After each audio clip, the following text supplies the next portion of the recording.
Dan di sana kita bisa generate free cash flow. Tidur pun bisa dapat duit. Tapi kalau di industri perbankan, kita kalau mau ambil utang itu ribet. Kita harus bawa sertifikatnya kita, dicek PBB-nya, di appraisal, dinilai dulu. Ada biaya provisi, ada biaya admin, ada banyak biaya. Kita kalau utang di DeFi, itu cuma 1 menit udah cair. Tanpa dicek lah rumahnya di mana, di appraisal, biaya 1 menit langsung 1 menit cair. 1 menit cair. Kayak pinjol aja. Dengan modal $100 pun kamu bisa. $100 bisa buka exchange. Bisa. Di DeFi kita bisa jadi liquidity provider. Oh, kita bisa jadi money changer sendiri. Yes. Alex, welcome back ke Level Up. Thank you Pak Chandra. Nah, saya mulai penasaran nih. Jujur ya, saya ini orang tua, nggak bisa trading. Di kripto itu harus trading nggak? Maksudnya itu kayak saya taruh duit terus beli pagi jual sore terus liatin cat terus hijau merah itu saya nggak ngerti kayak gitu-gitu. Itu mainannya anak-anak itu. Menurut Alex gimana? Ya, di kripto itu kan banyak produknya ya Pak Chandra ya. Oh, produknya banyak. Banyak. Jadi mungkin kalau yang di medsos itu beli terus jual itu trading. Nah itu orang-orang itu taunya cuman itu gitu kan. Nah tapi kalau dikulas lebih dalam lagi, teknologi blockchain itu luas sekali. Oh ya? Jadi yang tadi yang disebutkan Pak Chandra itu kulit luar saja. Nah kalau mau the real crypto itu transaksi harus on chain atau di blockchainnya sendiri. Oke. Nah itu bahasanya apa? Itu kalau di industri keuangan yang tradisional itu perbankan, traditional finance itu perbankan. Nah, kalau yang di industri kripto ini itu namanya decentralized finance. Decentralized finance. Ya, jadi Singkatannya apa namanya? DeFi. DeFi itu decentralized finance. Jadi ya makanya saya bilang tadi kripto itu luas. Nah, apa itu decentralized finance? Itu kita bisa transaksi peer to peer tanpa pihak ketiga. Nah, kalau di traditional finance, kita transaksi itu memerlukan pihak ketiga. Sebagai contoh, saya misalnya mau melakukan transaksi dengan Pak Chandra. Itu pihak ketiga harus ada. Itu perbankan itu sendiri. Misalnya bank, BCA ya. Saya transfer Pak Chandra ya pihak ketiganya perbankan itu sendiri. Tapi di kripto, saya mau transfer Pak Chandra langsung itu bisa. Nggak usah lewat perbankan. Nggak perlu perbankan. Itu namanya decentralized finance. Tidak ada institusi atau pihak ketiga yang menjembatani transaksi. Kita direct peer to peer. Berarti kalau di produk perbankan itu misalkan saya tuh mau kirim duit ke Amerika. Ke saudara saya di Amerika. Itu kan pasti kita ada proxy tuh, ada perantara. Ya kan? Kita kirim duit misalkan lewat Western Union atau lewat apalah. Itu kan biasanya di tengah-tengah itu ada waktu tunggu. Nah, ini kelebihannya juga cryptocurrency. Nah, kalau kita misalnya contoh nih, kita transaksi mau kirim misalnya anak kita kuliah atau sekolah di Amerika Serikat. Iya. Kita kirim dari sini ke sana, itu belum tentu bisa langsung masuk karena ada working hours bank di sini, ada working hours bank di sana. Setuju. Pakai Swift code dan lain-lain. Iya. Karena saya kan importer juga ya. Saya kalau kirim saya kan import dari China. Saya kalau kirim duit itu nggak langsung masuk. Mungkin 2 hari atau 3 hari. Nah, bayangkan Pak Chandra, kalau Pak Chandra punya keluarga, kerabat yang di luar negeri, tiba-tiba sakit butuh dana cepat. Mau ngirim duitnya gimana? Ya bingung. Dengan nominal besar pun, bank minta underlying untuk apa ini? Nah, kalau di kripto, teknologi blockchain ini luar biasa. Tidak terikat di waktu, seberapa besar mau dikirim pun bisa, waktu dan jarak nggak ada yang membatasi. Oke. Berarti saya nggak harus trading, istilahnya nggak harus beli pagi jual sore BPJS istilahnya gitu ya. Nggak harus. Tapi saya bisa nggak kayak deposito gitu loh. Bisa. Saya kalau deposito di bank kan sekarang ya anggaplah kalau di bank-bank konvensional ya bunganya 3% lebih lah. Tapi kalau saya beli FR atau beli ORI ya masih bisa dapat 6% lah. Ada nggak sih kalau di kripto itu kayak deposito gitu? Ada Pak Chandra. Oh ada. Jadi apapun produk yang ada di perbankan itu ada di kripto, ya yang di decentralized finance ini. Sebagai contoh saja ya, Chandra ya. Jangankan hanya deposito dan lain-lain. Kita misalnya hutang ke bank, rekening koran. Misalnya saya usaha nih, ya saya mau ngembangin usaha saya butuh tambahan modal, saya utang ke bank. Kredit Biasanya kredit modal kerja 1 tahun misalnya bunganya 7,5% sampai 9%. setuju. Kita ambil nggak apa-apa kalau usahanya kita menghasilkan lebih dari Lebih dari 7,5 sampai dan 9%. saya harus berikan dulu laporan keuangannya. Ya, ada Perputaran 6 bulan terakhir. ada spread-nya kan, ada spread-nya, kita nggak apa-apa berutang. Iya. Nah, tapi kalau di industri perbankan itu kita kalau mau ambil utang itu ribet. Nah, saya bandingkan sama dunia kripto ya. Saya sharing sedikit ya Pak Chandra ya. Kalau di perbankan kita mau utang, kita harus bawa sertifikatnya kita, dicek PBB-nya, di appraisal, dinilai dulu, ada biaya provisi, ada biaya admin, ada banyak biaya. Jadi sudah butuh duit, biayanya banyak. Di muka lagi kan. Ya. Nah, kalau di kripto, di decentralized finance, kita bisa menjaminkan asetnya kita juga. Oh iya, Itu kan kayak fitur perbankan juga kan? sama. Jadi tapi yang dijaminkan ini kripto. Misalnya Bitcoin kita dijaminkan. Oh, saya beli Bitcoin kita dijaminkan. Dijaminkan. Jadi istilahnya back to back kalau produk deposito. Ya bukan back to back. Kita pinjam, kita dapat dananya kan. Ya, saya tahu. Kita deposito tapi kita bisa loan Ya. dengan jaminannya kita sendiri. Yes. Ya, oke. Nah, luar biasanya apa? Karena Bitcoin ini kan asetnya sangat liquid. Kita kalau utang di DeFi, ini anggapannya aset kita nih Bitcoin ini. Itu cuma 1 menit udah cair. Tanpa dicek lah rumahnya di mana, di appraisal, biaya 1 menit langsung 1 menit cair, 1 menit cair. Kayak pinjol aja. 1 menit. Itu kelebihannya kripto atau Bitcoin. Sangat liquid. Tapi aman ya? Loh aman. Karena itu jadi kalau di DeFi itu fair, nggak ada institusi yang ngambil keuntungan. Murni dari supply and demand. Kita menjaminkan Bitcoin, berarti ada yang supply dolarnya. Atau supply US dollarnya kan. Yang supply US dollar dapat bunga dari situ. Ibaratnya seperti itu. Jadi industri keuangan perbankan tapi tanpa ada pihak ketiganya. Oh, berarti sama persis tanpa pihak ketiga. Ya, Tanpa Swift code. ya gitu. bunga-bunganya misalnya bunga deposito kan. Ini fluktuatif berdasarkan supply and demand. Oh. Gitu. Nah, bagi member-member saya yang tua-tua itu kan nggak suka trading-trading kayak gitu. Iya, jelas nggak suka. Lex, aku nggak ada waktu sih kalau belajar kripto terus aku trading. Pagi mantengin chart apa. Betul. Oh nggak usah. Jadi di DeFi pun itu misalnya kita ya mau bikin exchange kayak money changer tuh. Iya.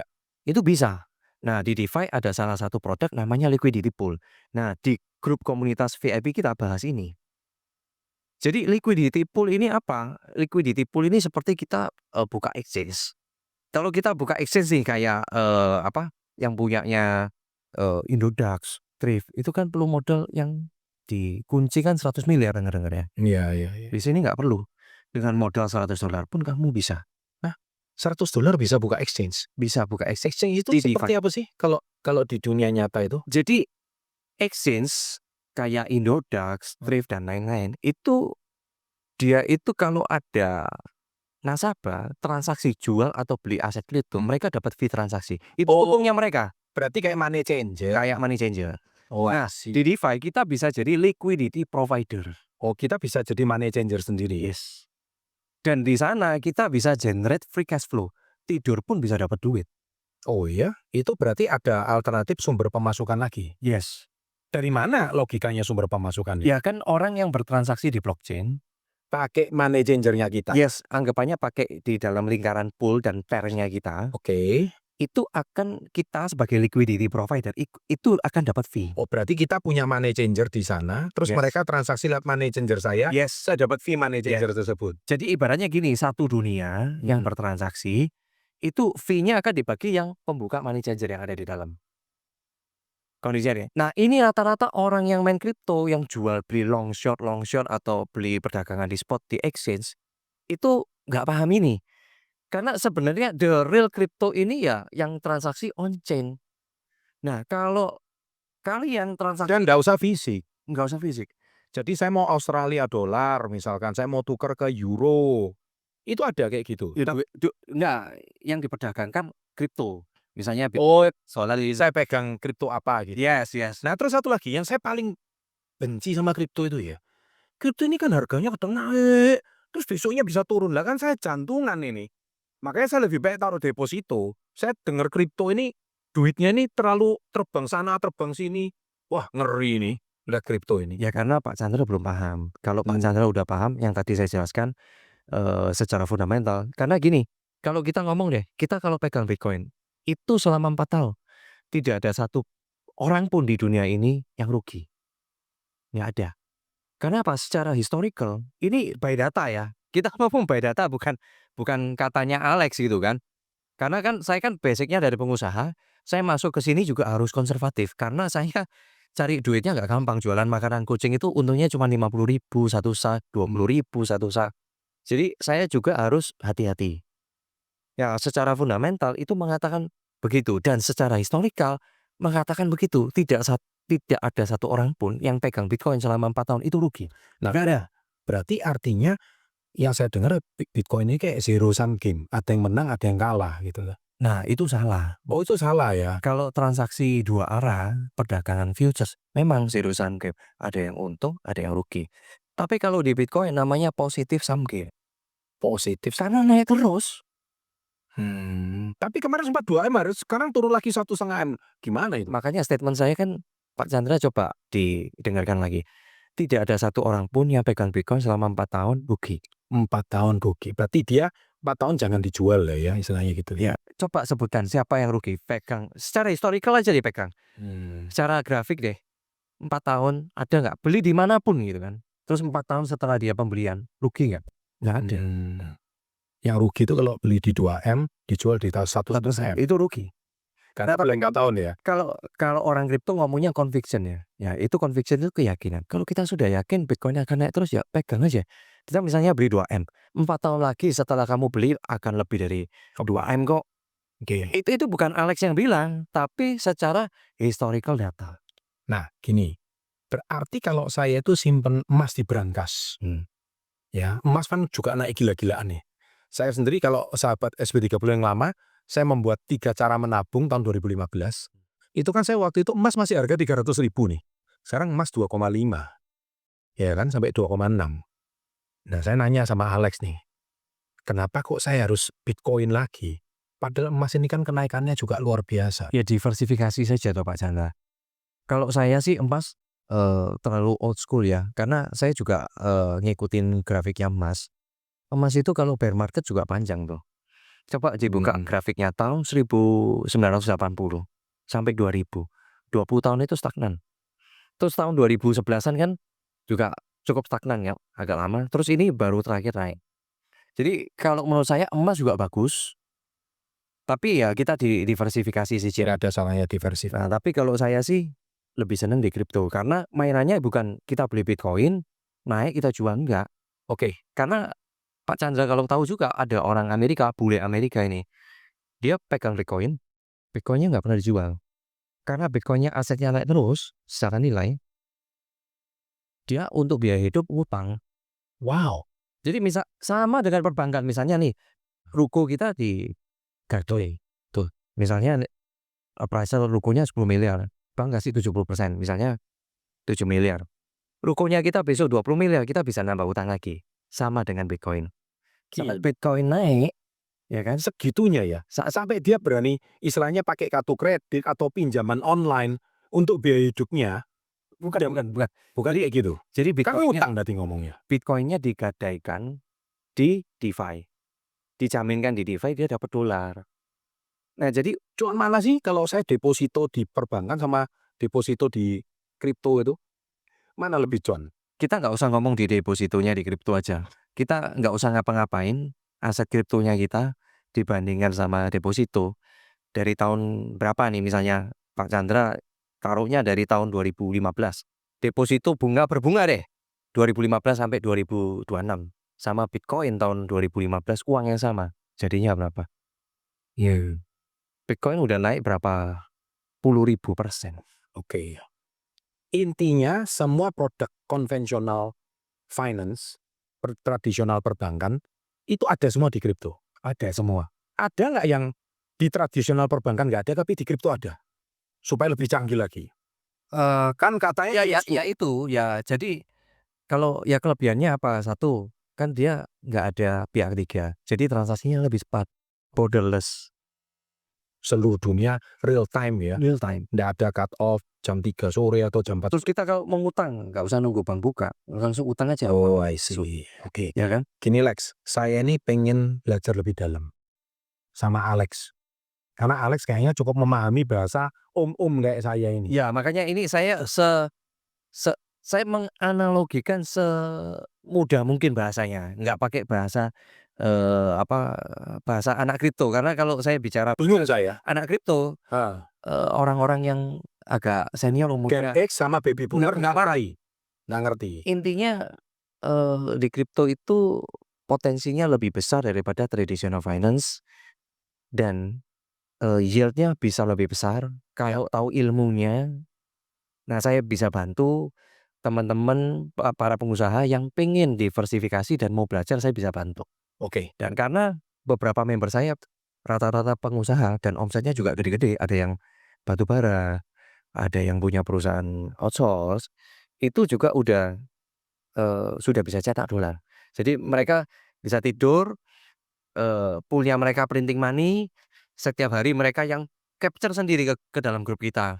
Terima kasih Pak Alex, hari ini saya bisa cetak dolar segini. Terima kasih Pak Alex, saya bisa cetak dolar segini. Jadi mereka happy.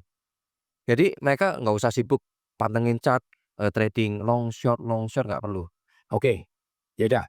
Intinya melalui video ini saya tertarik ingin belajar sama Alex tentang produk perbankan atau produk perbankan konvensional yang saya tahu bisa apple to apple dengan produk kripto dan turunannya. Dan itu saya tidak high risk ya. nggak high risk karena saya kan basicnya kan pengusaha. Saya pinginnya sangat konservatif dan member-member saya juga harus Berarti saya nabung aja bisa, deposito aja bisa. bisa. Nanti saya ajarin caranya. Ada koin yang stabil nggak? Koin stabil ada namanya. Jadi supaya nggak naik turun fluktuatif saya takut itu. Ada. Oh ada ya. Ada Oke. stable coin juga ada. Kayak kita di Taiwan itu kan pakai USDT itu. Yes. Nah itu kan berarti setara dengan US dollar kan. Yes. Nah itu token itu sama dengan US dollar, sama aja kayak saya nabung US dollar kan gitu. 1:1. Dan di kripto ini juga ada emas kripto. Oh ada emas kripto juga. Kayak emas digital. Jadi nggak perlu punya emasnya. Invest di kripto juga ada. Luar biasa. Luar biasa sekali. Dan satu lagi, saya semua member saya ajarin untuk simpan sendiri, nggak di exchange. Kalau simpan sendiri itu di DeFi itu kita simpan sendiri, pakai hot wallet atau cold wallet. Jadi semua membernya kita yang tua-tua itu pun itu bisa mencet-mencet sekarang, pakai cold wallet itu juga bisa. Orang gaptek pun bisa ya? Bisa, karena kita ajarin benar-benar dari dasar sekali. Oke, gini Lex, terakhir nih Lex di video ini supaya saya lebih yakin di komunitas diajarin apa sih? Di komunitas diajarin apa saja. Jadi kita kan setiap hari ada market outlook ya. Jadi terus yang kedua kita ajarin cara simpen kripto self custody. Oke. Terus kita produk yang kita bahas banyak di grup VIP kita itu liquidity pool.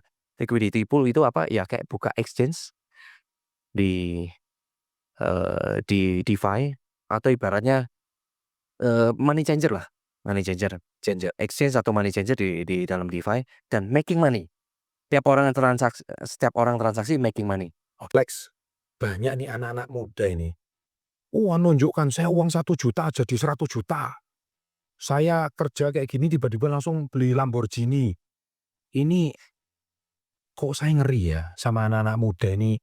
Mana ada kerja 100.000 jadi 10 juta aja saya sudah nggak masuk akal. Terus ini yang saya paling jengkel. Orang nggak ngerti ilmu trading, nggak pernah ikut kelas. Terus dia itu beli untung-untungan Bitcoin tadi pagi harga sekian. Terus sorenya jual sekian cuan, dia sudah nganggap dirinya itu pakar. Nah ini Ini yang kemudian digembar-gemborkan di sosmed. Jadi seolah-olah kayak nggak ada kerjaan lain selain enak trading kripto aja. Itu Alex setuju nggak sih sebetulnya? Kalau anak-anak muda yang kayak gini nih. Saya kurang setuju sih, kan di luaran kan juga banyak, kelas yang trading yang kemarin kalau nebak naik, pas naik ya untung, kalau pas turun ya dihujat akhirnya Ya. akhirnya dihujat kan. Betul. Terus yang komunitas satunya pas pas nyuruh, prediksi market turun ternyata naik ya membernya juga marah. Makanya Iya. saya menghindari untuk itu, saya mau lebih ke konservatif supaya pengusaha-pengusaha itu tenang. Oke. Dan biasanya yang punya capital minimal 100 juta sih. Oke, berarti gini ya, dari omongannya jawabannya Pak Alex ini sudah sangat jelas, sahabat SU30. Kalau Anda hari ini kekayaan Anda itu mohon maaf ya sekali lagi, saya juga doakan Anda sukses before 30 semuanya. Tapi kalau saat ini Anda belum punya uang dingin 100 juta ke atas, saya tidak menyarankan. Tapi Anda bisa join dulu di WA community kami untuk belajar dulu. Tapi kalau Anda nggak punya 100 juta ke atas yang bukan ngutang loh ya, uang dingin ya artinya Anda itu bingung, uang 100 juta ini mau dikemanakan. Emas sudah ada, properti sudah ada, saham sudah ada, tapi ada uang nganggur lagi nih 100 juta. Nah, saya sarankan join kelasnya Alex. Di situ Alex akan menyarankan bagaimana 100 juta itu bisa berlipat ganda dengan Bukan melipatkan ganda, kita generate free cash flow ya, bertahap Nah. tapi konservatif aman. konservatif aman. Nah, ini saya rasa statement dari Alex ini sangat cocok untuk kalangan pengusaha. Tapi kalau Anda anak-anak muda yang 1 juta jadi 100 juta, sorry nggak ada di kelas kami. Kayak gitu-gituan itu nggak ada. Nggak ada. Nggak ada ya. Jadi saya tidak sarankan untuk bergabung, mending Anda belajar dulu atau cari kerja dulu. Ya, jadi kuli dulu kek, kuli bangunan dulu kek, nggak apa-apa. Nggak ada masalah itu. Nggak ada yang salah dengan kuli bangunan. Banyak kok murid saya kuli bangunan. Jadi TKW dulu kek, TKI dulu kek. Nggak apa-apa, terima puluhan juta di luar negeri, setelah itu ada uang nganggur, baru ikut kelasnya Alex untuk bagaimana investasinya growth dan bertumbuh. Gitu ya. Oke, terima kasih. Salam hebat luar biasa.